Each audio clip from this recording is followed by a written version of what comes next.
तो कैसे हो आप सभी। और आपको पता है कल मैं अरब आक्रमण कंप्लीट करा चुका हूँ। ऐसे ही करके मैं धीमे धीमे करके मध्यकालीन के जो भी टॉपिक हैं सारे के सारे कंप्लीट करा दूंगा। और आपको जब पेपर देखने को मिलेगा ना, तो आप बस एक ही चीज़ देखोगे कि आपके चेहरे पे मुस्कान आएगी क्वेश्चन देखने के बाद। क्योंकि जो भी क्वेश्चन आएंगे ना, सारे के सारे आपको यहीं से मिलने वाले हैं। बस आप ध्यान से पढ़ते रहना और कंसिस्टेंसी ब्रेक मत करना, क्योंकि आज के टाइम पे ऐसा हुआ पड़ा है कि एग्ज़ाम लीक्स जितने भी हो रहे हैं, तो उसकी ज़्यादातर खबर चर्चा में बनी हुई है। और जो भी मतलब यूट्यूब खोल रहा है, तो उसको बस वही नेगेटिविटी मिल रही है देखने को। आप मेरी एक बात सुनो ध्यान से।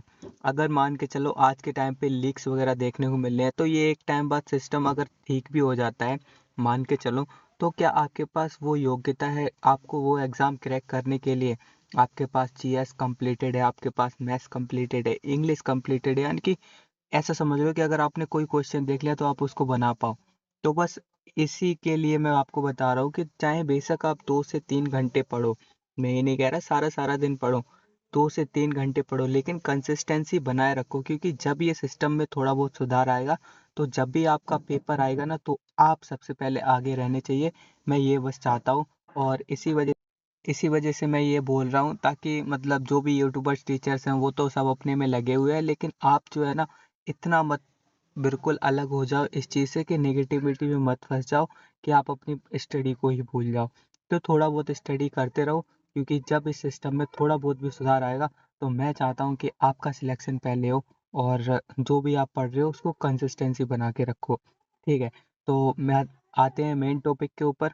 और आज का टॉपिक मैं कराने वाला हूँ महमूद गजनवी, यानी कि तुर्क आक्रमण भारत। तो तुर्क आक्रमण की बात करूँ तो भारत पर तो गजनी साम्राज्य से होता है, और जिसकी स्थापना 1962 से स्टार्ट होती है, और अल्पतकीन द्वारा ये गजनी साम्राज्य बनाया जाता है। तो गजनी साम्राज्य जैसे बनाया जाता है अल्पतकीन के द्वारा। और ये होता किस वंश से? तो यामनी वंश से होता है आपका गजनी साम्राज्य। अल्पतकीन के गुलाम सुबुक्तकीन ने 977 में गजनी साम्राज्य पर यामनी वंश की स्थापना की। यानी कि जब ये मतलब गजनी साम्राज्य बनाया था, तब तो आपका अल्पतकीन नहीं था, और अल्पतकीन ही शासन कर रहा था 1962 में। और इसके बाद तुर्क पर बता रहा हूँ मैं, क्योंकि यहाँ पर मैं तुर्क आक्रमण पढ़ा रहा हूँ। अभी ये भारत में नहीं आया, तो तुर्क पर ही है। तुर्क पर शासन कर रहा था आपका गजनी साम्राज्य में अल्पतकीन। लेकिन इसको यामनी वंश किसने नाम दिया? तो वो दिया सुबुक्तकीन ने 977 एडी में, जब ये गद्दी पर बैठता है। और अल्पतकीन कौन है? अल्पतकीन का गुलाम है ये सुबुक्तकीन, और यही आपका गद्दी पर बैठता है। उसके बाद फिर गजनी साम्राज्य पर यामनी वंश की स्थापना आपको देखने को मिलती है तुर्क साम्राज्य में। प्रथम तुर्क आक्रमण सुबुक्तकीन भारत पर आक्रमण करने वाला प्रथम तुर्क आक्रमणकारी था। यानी कि सुबुक्तकीन ने क्या किया? आपका यामनी वंश की भी स्थापना की। कहाँ पे की? तुर्क में। और आपका सुबुक्तकीन ने पहले आक्रमण भी किया भारत पर, तुर्क में। मतलब तुर्क से डायरेक्ट भारत में आता है, और आक्रमण भी सबसे पहले कौन करता है? तो वो सुबुक्तकीन करता है। आप गजनी सोचते हो, ऐसा कुछ नहीं है, पहले सुबुक्तकीन करता है आक्रमण। उसके बाद आपको देखने को मिलेगा जयपाल से ये मतलब लड़ता है, उसके बाद आपका गजनी वंश आता है। ठीक है। 986 में आपका हिंदू शासक जयपाल को ये पराजित कर देता है सुबुक्तकीन। उसके बाद आपको देखने को मिलेगा कि हिंदू शाही राजवंश, यानी कि काबुल और पंजाब में हिंदू शाही राजवंश का शासन था। इसकी राजधानी वहंद थी। ठीक है। काबुल और पंजाब में वहंद राजधानी थी, जिसकी मतलब शाही हिंदू का शासन था। आगे बात करते हैं। तो महमूद गजनवी आता है, और सुबुक्तकीन का बेटा महमूद गजनवी है। ठीक है। तो आप ये समझो अल्पतकीन ने क्या किया? तुर्क पर मतलब शासन कर रहा था। फिर यामनी वंश कौन करता है? तो वो सुबुक्तकीन। सुबुक्तकीन ने पहला आक्रमण किया भारत के ऊपर, और भारत के ऊपर का आक्रमण करने के बाद इसका बेटा आता है। और बेटा जो है वो तगड़ा काम कर जाता है। बोलते हैं ना कि बाप बेट बड़ा ना भैया, सबसे बड़ा रुपया। खैर, राइमिंग मैच नहीं कर रही है, लेकिन ये समझ सकते हो, बाप तो इतना बड़ा नहीं निकल पाया, लेकिन बेटा बहुत ज़्यादा बड़ा निकल गया। और ये खाली इंडिया में लूट करने के लिए आता है। कोई भी इसका शासन करने का मकसद नहीं था, कोई भी यहाँ पे राज्य या साम्राज्य नहीं फैलाना था इसको, बस लूट पाट करता है और निकल लेता है। उसको बस भारत में रुपया दिखता है। तो बस महमूद गजनवी का बस यही काम होता है।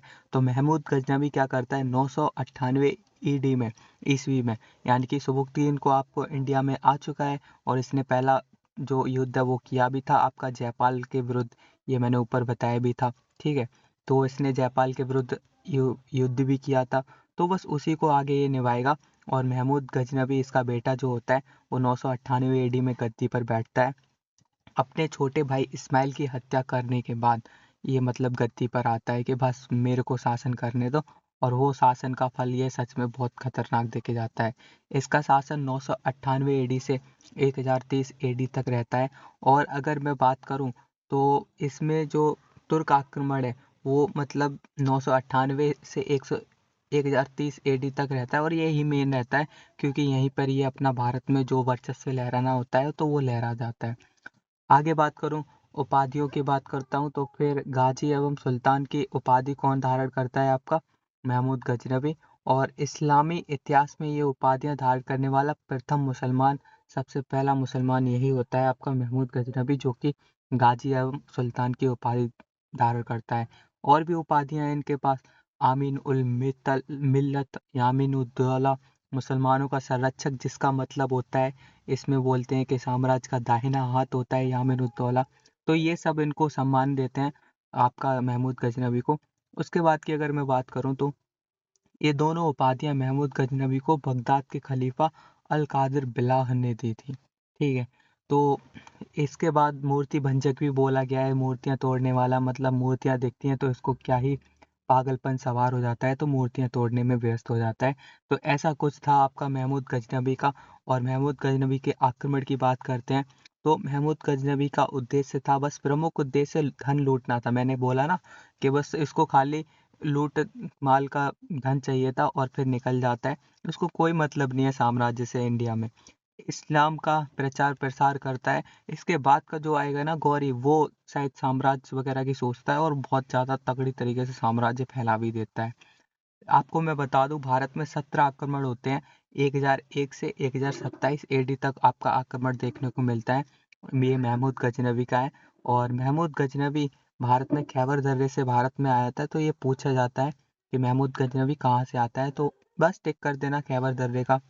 आगे बात करते हैं, आगे अगर बात करूं तो फिर आक्रमण का विवरण, पहला अटैक ये करता है 1000 एडी में और ये असफल रहता है। ये मतलब पहली असफलता सभी को मिलती है। देखो पहला अगर आप एग्जाम दे रहे हो तो भी आप असफल होते होंगे काफ़ी सारे, मैं सबकी बात नहीं कर रहा हूँ क्योंकि काफ़ी होते हैं पहले एग्जाम में निकाल देते हैं फर्स्ट अटेम्प्ट में ही, लेकिन काफ़ी लोगों का दूसरा भी असफल रहता है और ऐसे करके न जाने कितने सब असफल रहते हैं।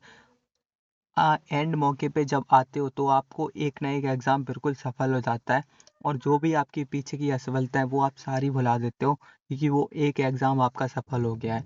तो ऐसे ही आप देखो इतना बड़ा आक्रमणकारी महमूद गजनवी है और वो क्या करता है, जैसे ही आता है तो वो पहला ही असफल होता है लेकिन वो हार नहीं मानता है। अब ये देखो फर्स्ट अटैक करता है 1000 एडी में और असफल रहता है। उसके बाद सफल आक्रमणकारी यानी कि 1001 एडी से होता है और यहाँ पे इसका सफल आक्रमण हो जाता है। उसके बाद आपको देखने को मिलेगा शासक जयपाल और महमूद गजनवी ने हराया, यानी कि जयपाल को महमूद गजनवी ने हराया। और महमूद गजनवी को जैसे ही हराता है मतलब सॉरी जयपाल को जैसे ही हराता है महमूद गजनवी, तो ये सफल आक्रमण माना जाता है 1001 एडी में, और दूसरा इसका कह सकते हो सफल आक्रमण हो जाता है।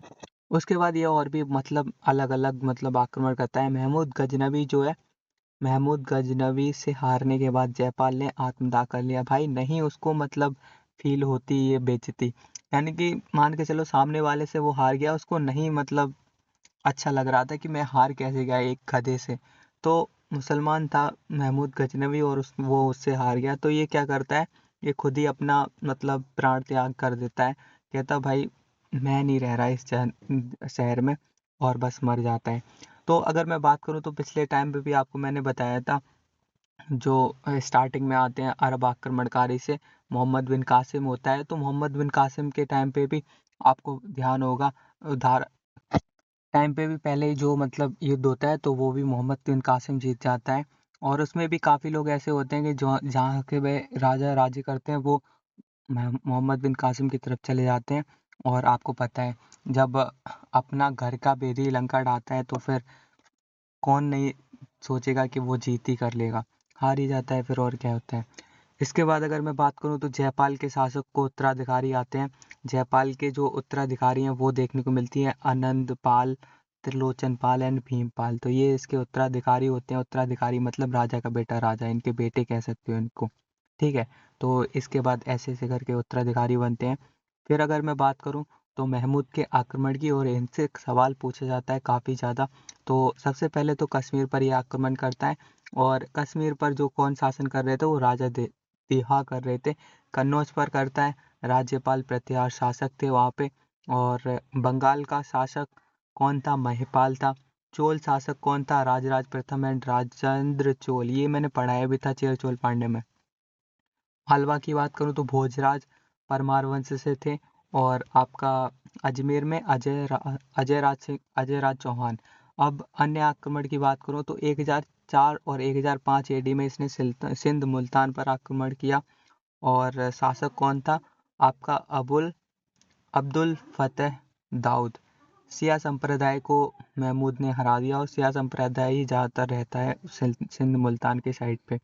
उसके बाद अगर मैं बात करूं तो 1008 ईस्वी में, यानी कि 1008 ईस्वी में ये आक्रमण करता है पंजाब पर। दूसरा आक्रमण, पंजाब का शासक आनंदपाल था। और इसको छछ के युद्ध में, यानी कि जो आनंदपाल और गजनवी का आक्रमण युद्ध होता है उसको छछ के युद्ध बोलते हैं, छछ का युद्ध में हराया, और महमूद ने बेहिंद के मैदान में, ठीक है। इसके बाद मैं बात करूं तो फिर महमूद गजनवी के प्रमुख आक्रमण जो कि एग्जाम से ज़्यादातर पूछे जाते हैं। 1008 में नागरकोट आक्रमण करता है ब्रजेश्वरी मंदिर पर। 1014 में थानेश्वर हरियाणा पर आक्रमण करता है और जीत जाता है। 1018 में मथुरा और कन्नौज शासक राज्यपाल जो होते हैं वहाँ के, वो उन पर आक्रमण करता है। और 1021 से 22 तक चंदेल शासक विद्याधर के विरुद्ध आक्रमण करता है। और महमूद गजनवी इन्हें नहीं हरा पाता है। और ये शायद बड़ी बात है कि मतलब महमूद गजनवी इनको नहीं हरा पाता है, तो ये जगह वगैरह छोड़ देता है, फिर ये आगे बढ़ जाता है। क्योंकि अब जिसको नहीं हरा पाए छोड़ो, उसके बाद में करते होंगे तो मतलब जीत जाते होंगे। विद्याधर ने महमूद के खिलाफ एक संघ बनाया जिसमें त्रिलोचन पाल भी था। त्रिलोचन पाल आपको मैं बता के आया, जयपाल का उत्तराधिकारी था। आगे बात करूँ तो 1024 में अजमेर के चौहान पर यह आक्रमण करता है। और यहाँ पर भी क्या होता है, गोविंद राज द्वितीय और राजवीर थे, इन दोनों ने महमूद गजनवी को ही हरा दिया। तो सोचो, ऐसा नहीं है महमूद गजनवी जीतता ही आया, अगर जीतता आता होता तो फिर आपको पता है अगला सिकंदर पहला हो जाता, ठीक है। तो ये समझ लो खैर। और ये काफ़ी हारा भी है और काफ़ी जीता भी। तो 1025 में सोमनाथ मंदिर पर अटैक करता है, और 16वां आक्रमण ये होता है, और यहाँ से भी लूटपाट करके ये 9-2-11 हो जाता है। बस इसका मकसद एक ही था कि लूटपाट करो और निकल लो। मैंने आपको पहले ही डायलॉग बताया कि बाप बड़ा ना भैया, सबसे बड़ा रुपया।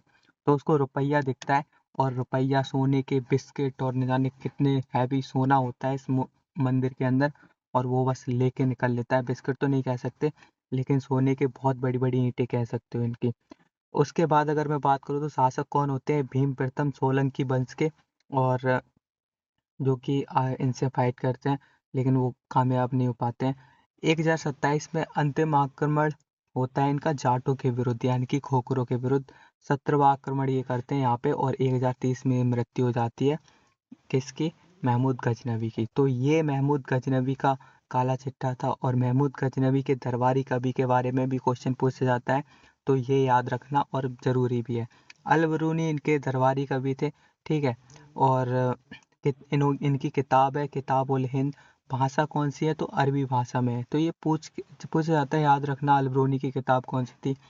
अल बरूनी, ये पूछा गया है भाई, अल बरूनी पुराणों का अध्ययन करने वाला कौन था? प्रथम मुसलमान था, यानी कि पहला मुसलमान अल बरूनी था जिसने मतलब पुराणों का अध्ययन किया था। अब देखो, अल बरूनी ने गीता भी पढ़ी है, संस्कृत भाषा में सीखी थी। तो अल बरूनी एक विद्वान कह सकते हो भाई, सच में काबिल तारीफ है। इतना अगर आज के ज़माने में आपको दे दिया जाए ना, तो आप ठीक है 1-2 दिन तक तो मोटिवेशन लेके पढ़ लोगे, लेकिन उसके बाद मेरे से ना हो पाएगा, ऐसा सीन चलेगा तुम्हारा। फिर आता है आपका फिरदौसी, आपका अल बरूनी के बाद। फिरदौसी की कौन सी बुक है? शाहनामा, ईरान का महाकाव्य बोलते हैं, और पूर्व का होमर इसमें बताया होता है। और ये सब होता है। इसके बाद अगर मैं बात करूँ तो फिरदौसी आते हैं, ये मतलब वही रिपीट हो गया। फिरदौसी आता है, बुक शाहनामा, ईरान का महाकाव्य, पूर्व का होमर। इसके बाद अगर मैं बात करूँ तो उत्वी देखने को मिलते हैं। और उत्वी की बात करूँ तो तारीख यामनी इनकी किताब है, किताबुल यामनी भी बोलते हैं। भाषा कौन सी है? अरबी भाषा में है, तो ये उत्वी की है। फिर आते हैं आपके बैहाकी, और बैहाकी की पुस्तक है तारीख सुबुक्त की, ठीक है। तो ये देखने को मिलता है। इसके बाद आपका पीरियड स्टार्ट हो जाएगा मोहम्मद घोरी का। ये आपका अगले टॉपिक में कराता हूँ। और इसने धर्म और साम्राज्य विस्तार और न जाने क्या क्या सोच के रखा था कि इंडिया में अब करूँगा शासन तो इंडिया में ही करना है। इसने तो खाली लूटपाट के वजह से आया था महमूद गजनवी के, रुपया ले लो और निकल लो। और इसने क्या किया, इसने मतलब गुलाम बनाना स्टार्ट कर दिया। और यहीं से स्टार्ट होता है मेन टॉपिक। और इसके बाद आपका दिल्ली सल्तनत आ जाएगा आपका गौरी के बाद, और वो कंप्लीट करा रहे होंगे, और बहुत अच्छे से कंप्लीट करा रहे होंगे, ऐसी बात नहीं है। तो आशा करता हूँ महमूद गजनवी का जो टॉपिक है वो आपको अच्छे से समझ में आया होगा। और जिस जो एफर्ट लगाने थे वो मैंने लगा दिए। और कोई भी दिक्कत हो तो फिर बताना। भाई का पेड ग्रुप से तो मैं बेटर ही कंटेंट दे रहा हूँ, जो पेड में मिलता है उससे ज़्यादा ही आपको मैं दे रहा हूँ। और ऐसा भी नहीं है बहुत लंबा लंबा चौड़ा पढ़ा दे रहा हूँ, एकदम छोटा छोटा पढ़ा रहा हूँ। और बहुत ज़्यादा वीडियो भी नहीं बना रहा हूँ, 16-17 वीडियो में आपका टोटल मैं कंप्लीट करा देता हूँ हिस्ट्री। और इसके बाद मॉडर्न रह जाएगा, मॉडर्न भी कंप्लीट करा दूंगा। और बस आप एक काम करना, कंसिस्टेंसी बना के रखना। जिस टाइम तक आपको कंसिस्टेंसी बनाना है एग्ज़ाम के टाइम तक। अगर एग्ज़ाम आपका नहीं हो रहा है, तो कोई कारण लीक हो रहा है, पोस्टपोन हो रहा है, तो बस एक काम करना, कंसिस्टेंसी ब्रेक मत करना। क्योंकि आने वाले टाइम में सिस्टम में जब भी सुधार आएगा, तो बस एक ही चीज़ आनी चाहिए कि आप उसके लिए एकदम दृढ़ निश्चय किए हुए हो कि अब एग्ज़ाम अगर आ भी गया तो उसको फोड़ के आना है, ठीक है। ऐसा नहीं है, सरकार हमेशा ही बोलती रही कि लीक लीक लीक। तो एक टाइम बाद तो आपका सिस्टम में सुधार होगा। और जिस टाइम सुधार हो जाए तो मैं ये चाहता हूँ कि आपको वो जॉब मिल पाए। और इसी वजह से मैं ये एफर्ट लगा रहा हूँ। और करते रहो अपनी तरफ से मेहनत। तब तक के लिए मिलते हैं नेक्स्ट वीडियो में। Bye guys.